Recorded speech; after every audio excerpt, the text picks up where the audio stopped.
Hey friends, I'm happy. Living out here in the deep American wilderness for 50 years, with the rustling trees and my loyal wild animal friends, you learn a simple truth.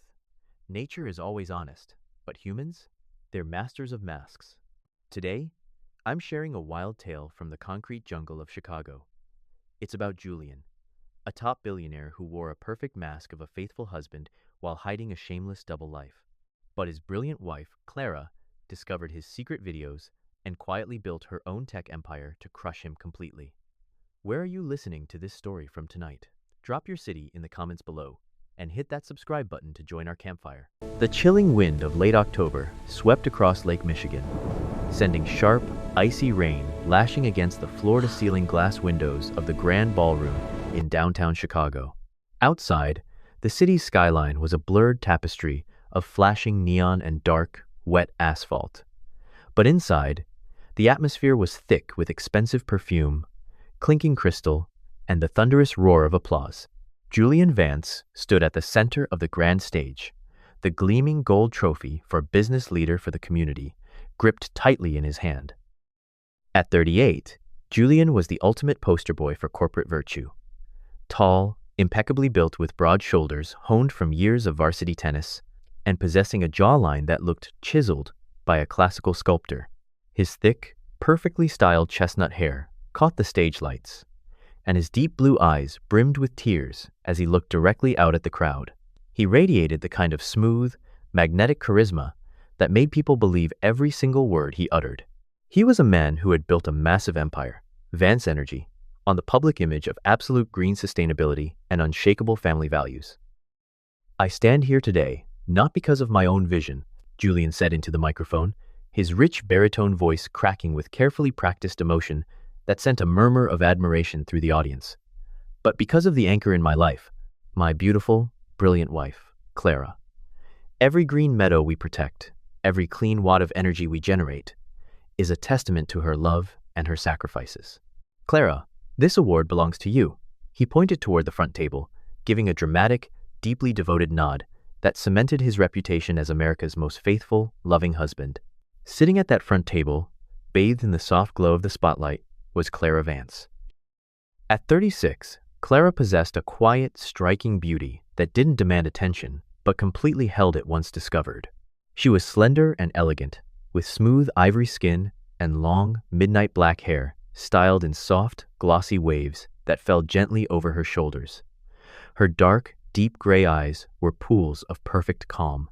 Clara was an extraordinarily brilliant woman, holding a master's degree in quantitative data analysis, though she had spent the last several years operating in the background of Julian's loud success. The tragic loss of her mother 4 years ago had stripped away any lingering naivety she possessed, leaving her with a razor-sharp mind and a profound, silent resilience that masked her true capabilities from her arrogant husband. As Clara smiled politely for the flashing cameras, her mind briefly drifted back 7 years, to a time before the luxury galas and the high society applause. She had been the rising star at a major financial institution in Chicago, a senior director of risk analysis with a brilliant corporate path ahead of her.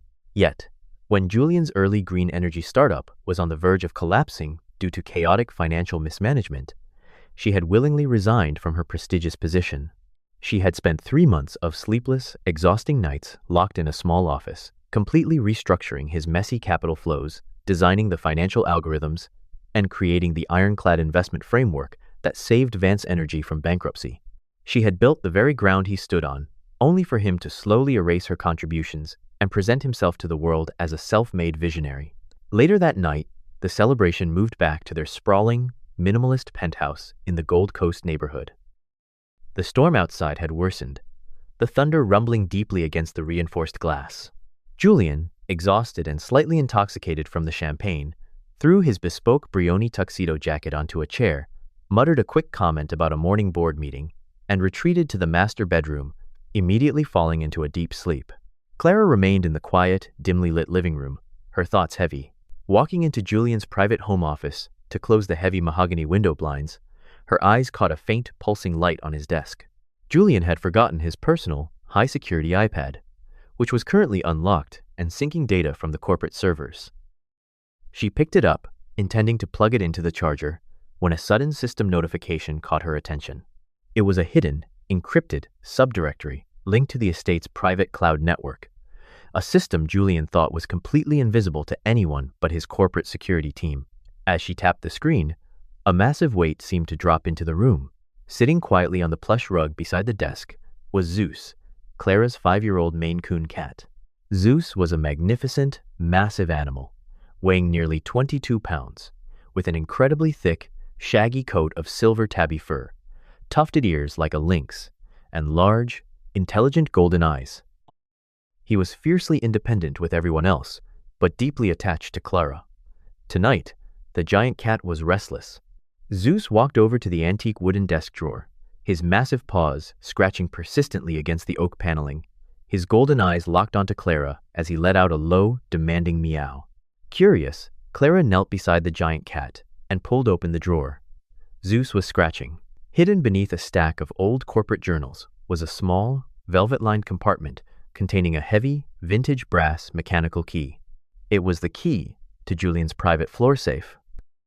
Using her technical knowledge to bypass the iPad's secondary encryption layer while using the key to open the physical safe, Clara unlocked a terrifying double life. Inside the hidden digital archive on the iPad were dozens of high-definition video clips recorded by the automated security cameras of the corporation's luxury penthouses. The videos did not show corporate meetings. They showed Julian, the man who hours ago had wept on stage while declaring his eternal faithfulness in intense, intimate encounters with Elena, his fiercely ambitious senior legal counsel, along with several other prominent high society women. Elena was a 32-year-old corporate lawyer with a sharp, angular face, piercing ice-blue eyes, and a cold, calculating charm. The videos Vaktrun, a pattern of systematic, unrepentant infidelity that had been going on for years right under Clara's nose. A wave of cold, suffocating betrayal washed over Clara, but the tears Julian expected from an emotional wife never came. The silent resilience she had cultivated over the years took over, hardening into a cold, lethal focus.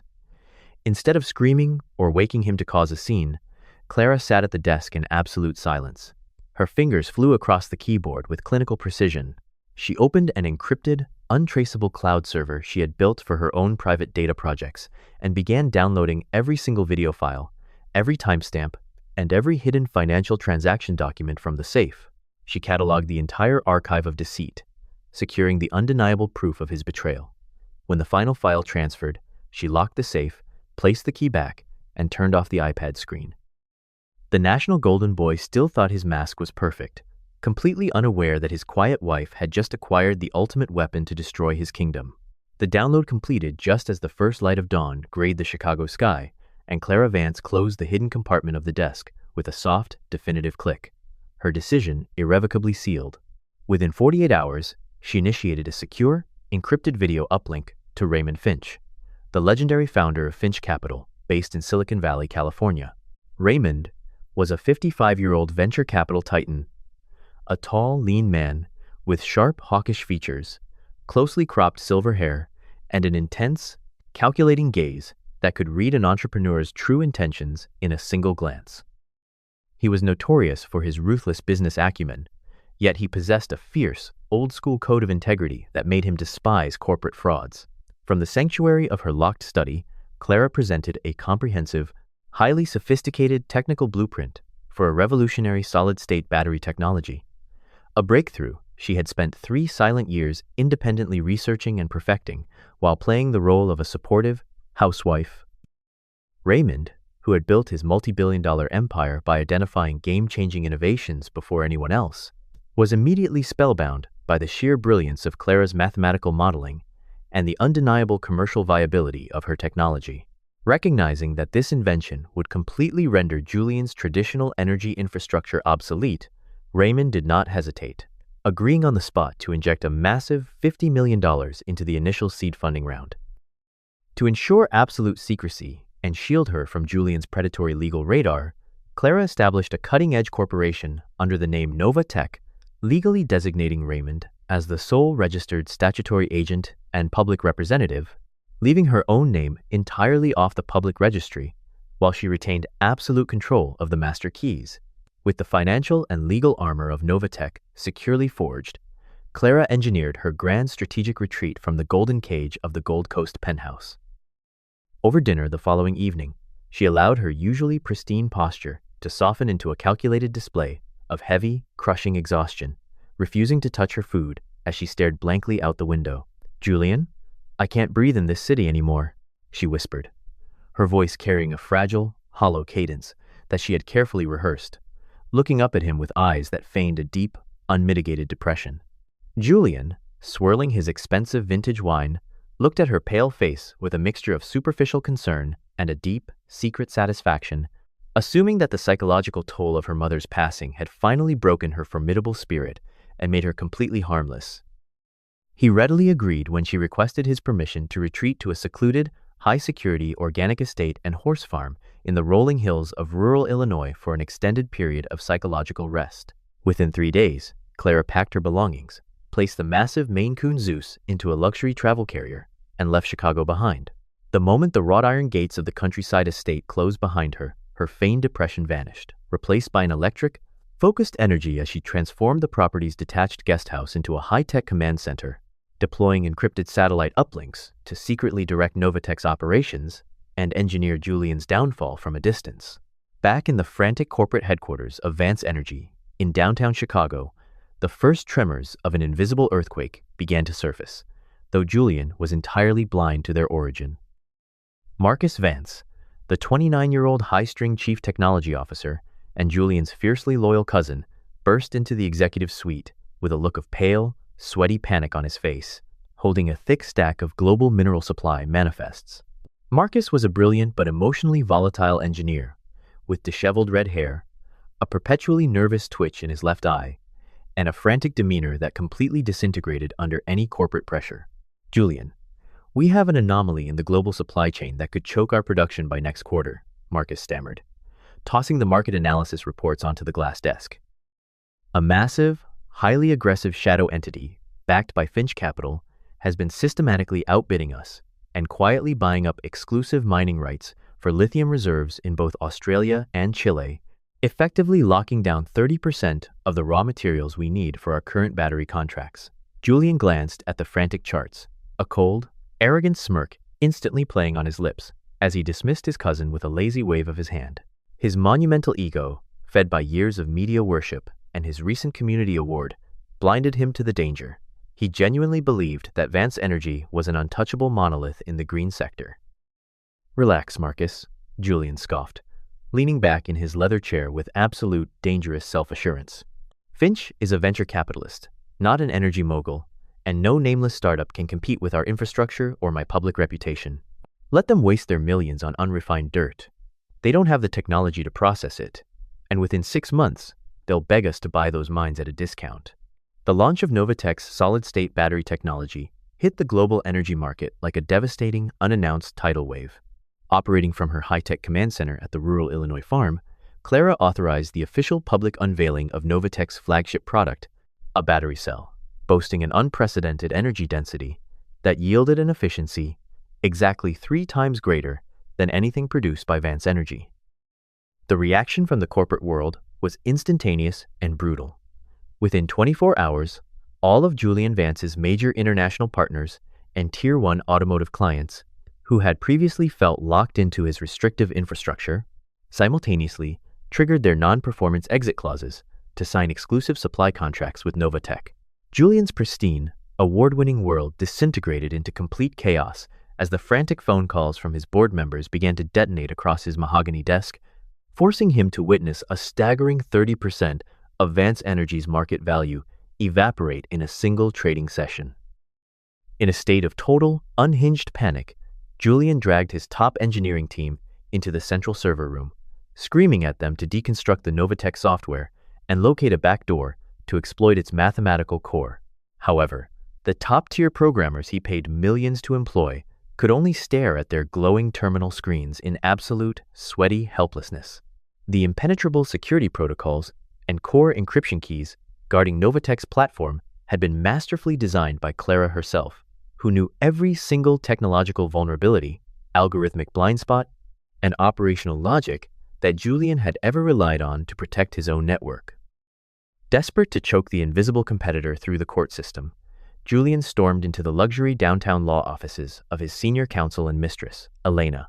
He expected her to immediately draft an aggressive, multi-billion-dollar copyright infringement lawsuit against Novatech, to pour him a drink, and to offer her usual, soothing assurances of his undisputed brilliance. Instead, he found Elena standing rigidly by her window, her cold, ice-blue eyes fixed on the live Bloomberg financial ticker, displaying the continuous, bloody freefall of Vance Energy's stock. At 32, Elena was a woman whose loyalty was entirely transactional, built purely on the prestige, power, and massive financial retention fees that a tech titan like Julian could provide. Her usually calculated, honeyed charm was completely absent. Her posture was defensive, her arms crossed tightly over her designer gray silk blazer as she looked at Julian's disheveled appearance with an unmistakable, freezing coldness. "There is no legal basis for a copyright injunction, Julian," Elena stated, her sharp, angular jaw tensing as her voice stripped away any romantic warmth, sounding purely transactional and detached. "Novatech's underlying mathematics are entirely original, and their patents are ironclad. If I file a frivolous suit right now, the federal judges will sanction us, and my firm's reputation will be dragged down with your sinking stock price." When Julian stepped forward to grab her waist for comfort, she subtly but firmly took a calculated step back, avoiding his physical touch completely, as her survival instincts told her that her billionaire lover was rapidly morphing into a bankrupt corporate liability. While Julian was being ice-coldly rejected by his mistress in Chicago, Clara was actively elevating her new empire onto an untouchable geopolitical stage. Raymond Finch had meticulously orchestrated a highly restricted, confidential summit at a historic, private club in Manhattan, New York, providing Clara with exclusive access to Secretary Charles Sterling, no relation to Clara, the 62-year-old United States Secretary of Energy. Secretary Sterling was a formidable, heavy-set statesman with piercing slate-gray eyes, a deeply weathered face from decades of political warfare, and a fiercely patriotic, no-nonsense personality that valued domestic technological independence above all else.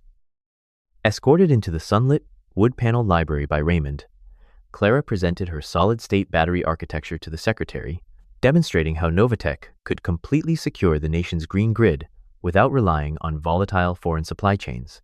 Secretary Sterling, deeply impressed by Clara's profound mathematical clarity and her ironclad control over the global lithium mines that Raymond had secured for her, realized that Novatech was the definitive future of American energy sovereignty. By the time the private meeting concluded with a firm, monumental handshake, the secretary assured Clara that Novatech would be granted exclusive federal validation and infrastructure subsidies, effectively cementing a legal and governmental monopoly that would prevent Julian from ever regaining his market position. Driven into a desperate corporate corner by Novatech's unyielding market dominance, Julian Vance decided to stake the absolute remainder of his empire's liquid cash reserves on a single, massive high-stakes gamble. He secretly liquidated Vance Energy's remaining emergency assets to aggressively finance a multi-billion-dollar tome of a massive, heavily hyped lithium ore mine in Western Australia, believing that controlling this raw material would allow him to force Novatech into a corner and let nguk their ka. However, his unshakable arrogance blinded him to the rot within his inner circle. Elena, realizing that Julian's ship was actively sinking, used her unrestricted administrative access as senior counsel to sauchep the entire confidential bidding strategy, financial models, and valuation metrics from the corporate database. She immediately took these stolen files and sold them directly to Novatech to secure her own multi-million-dollar financial landing strip.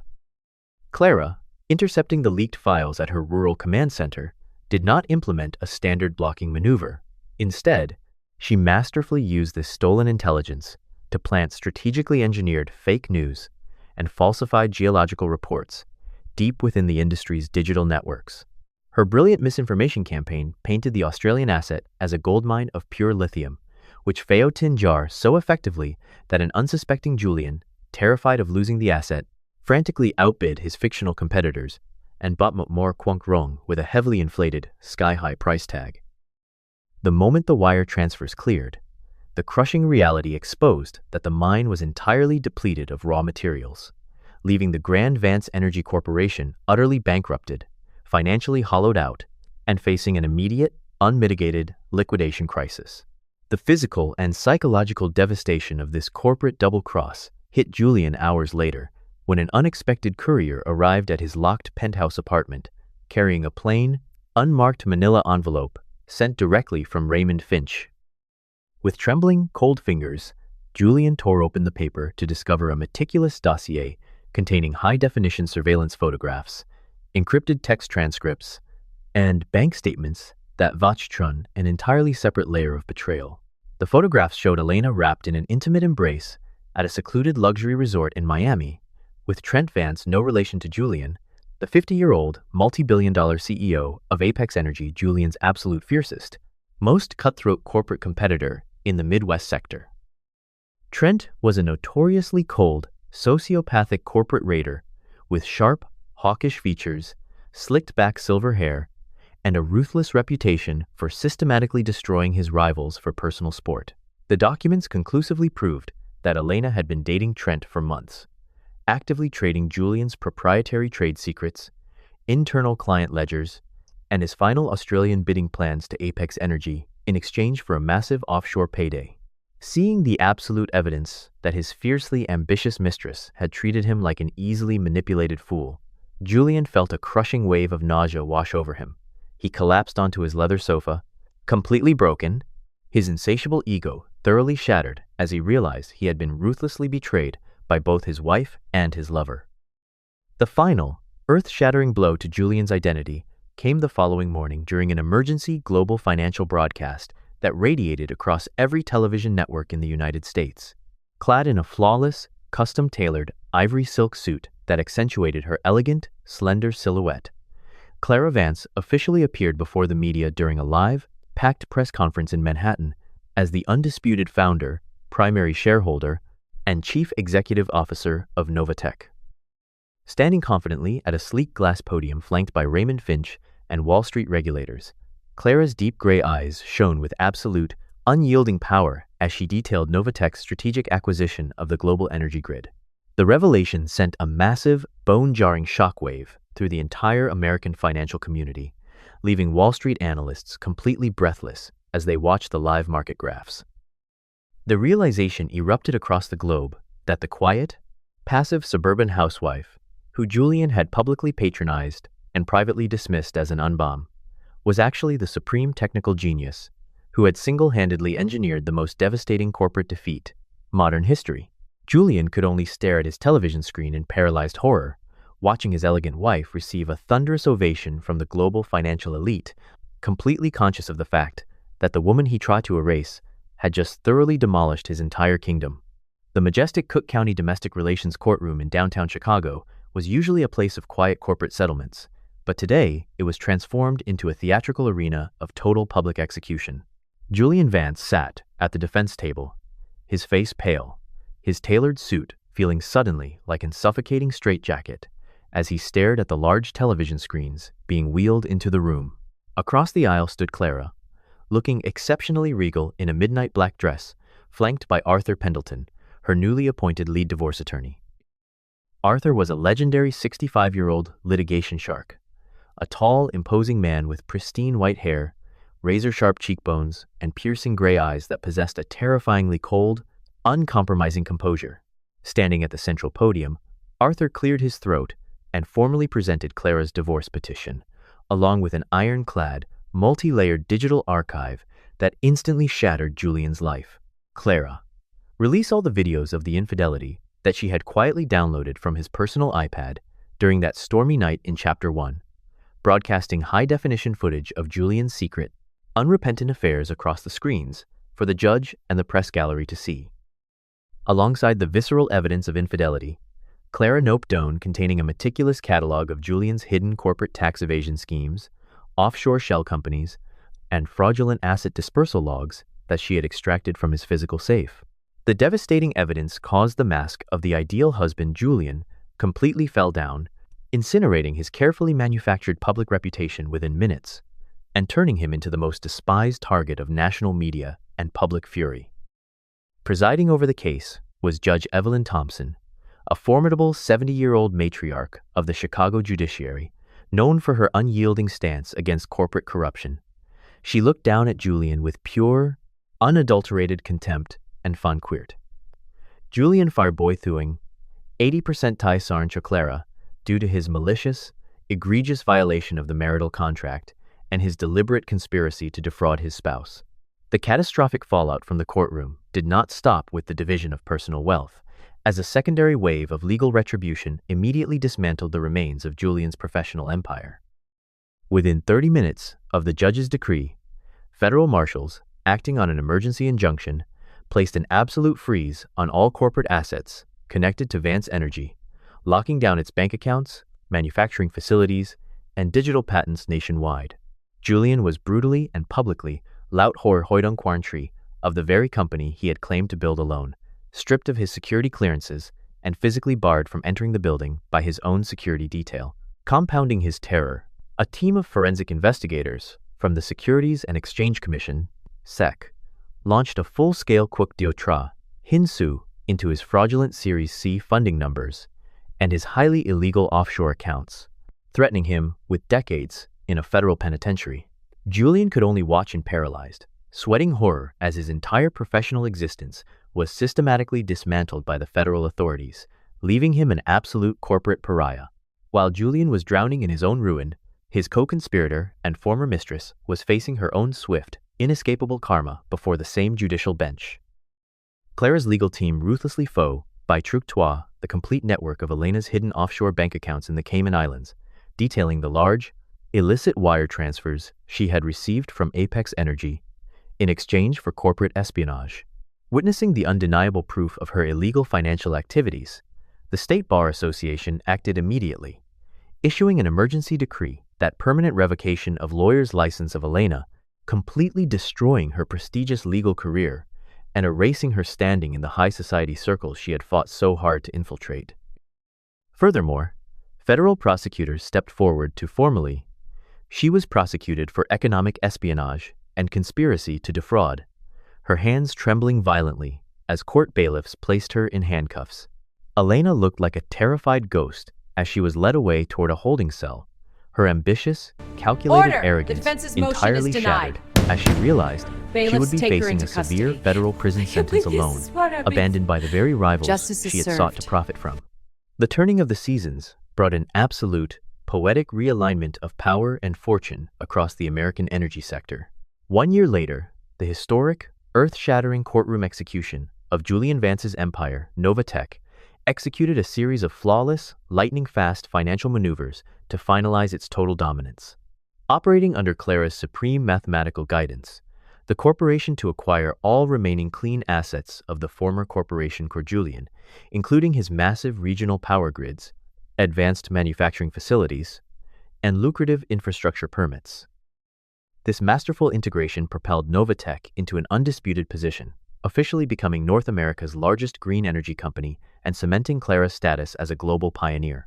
Clara Vance, to live an independent, wealthy, and free life, entirely untethered from the toxic deceptions of her past. She had used a fraction of her newly solidified wealth to buy the old villa on the pristine shores of Lake Michigan, completely purging its heavy, dark memories. And they renovated the old villa, transforming it into a space filled with light and art.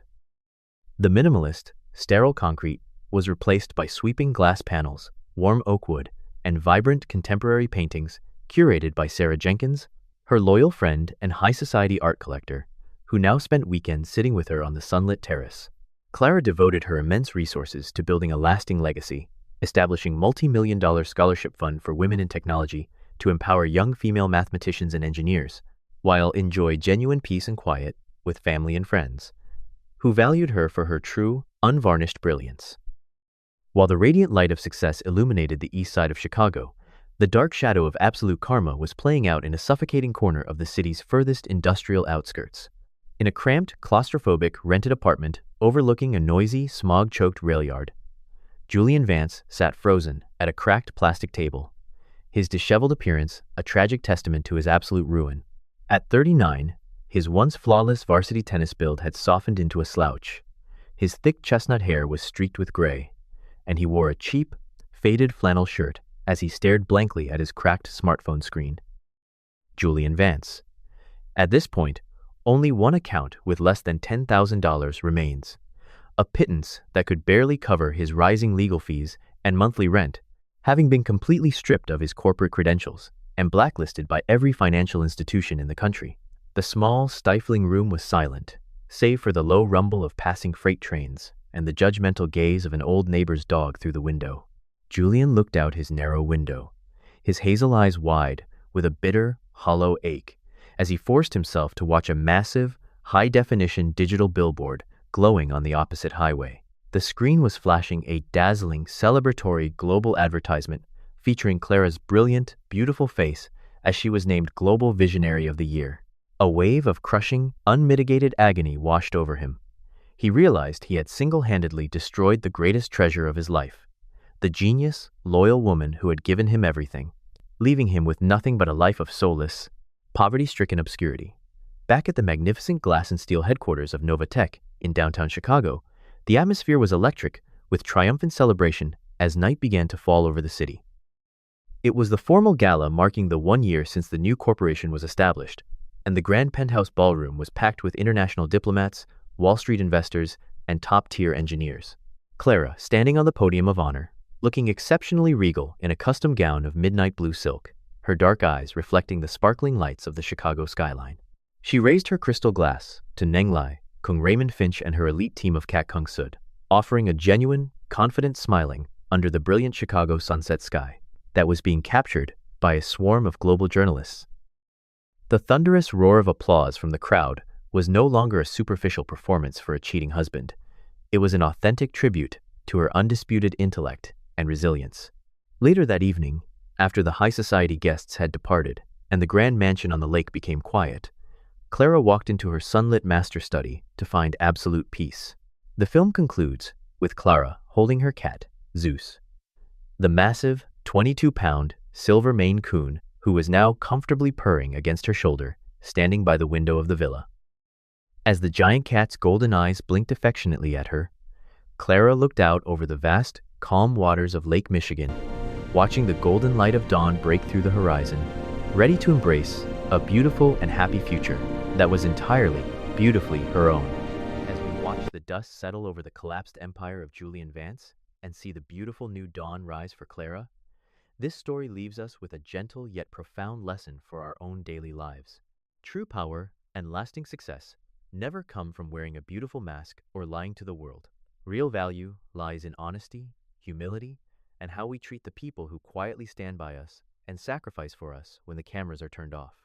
In our fast-paced world, it is so easy to be blinded by superficial glitz, material wealth, and arrogant pride, much like Julian was, forgetting that the most sacred treasures in life are trust, integrity, and genuine love.